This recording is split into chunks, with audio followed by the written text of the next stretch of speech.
À partir du 13 novembre, les auditions sur la procédure de destitution de Donald Trump vont prendre une nouvelle tournure en étant retransmises à la télévision.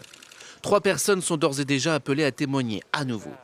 William Taylor, ancien chargé d'affaires à Kiev, le haut responsable du département d'État spécialiste de l'Ukraine, George Kent, puis 2 jours plus tard, Marie Yovanovitch, ex-ambassadrice en Ukraine, remerciée en mai. Vous verrez qu'au fil des témoignages, pas seulement leurs témoignages, mais aussi beaucoup d'autres, les faits les plus importants ne pourront pas être contestés.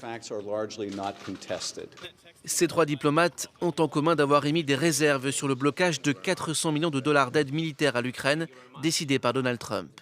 Il aurait conditionné cette aide à l'ouverture d'une enquête ukrainienne sur la famille de son rival Joe Biden.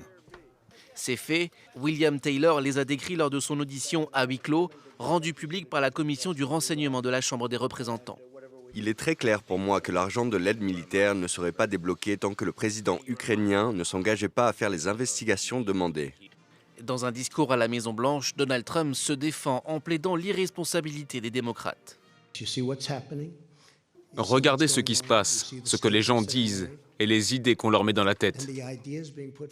Ce ne sera bientôt plus un grand pays, plus pour très longtemps. La Maison-Blanche a ordonné à ses hauts fonctionnaires de ne pas coopérer aux enquêtes en cours. Ont été appelés à témoigner l'ancien conseiller à la sécurité nationale John Bolton et le directeur de cabinet du président Mick Mulvaney. Dans le camp Trump, la contre-attaque vient aussi du fils, Donald Trump Jr. Ce dernier a publié, sans preuve, le nom d'un agent de la CIA présenté comme le lanceur d'alerte à l'origine de la procédure de destitution. Son père avait déjà réclamé la levée de l'anonymat en dépit des règles de sécurité qui protègent les lanceurs d'alerte de toute représailles.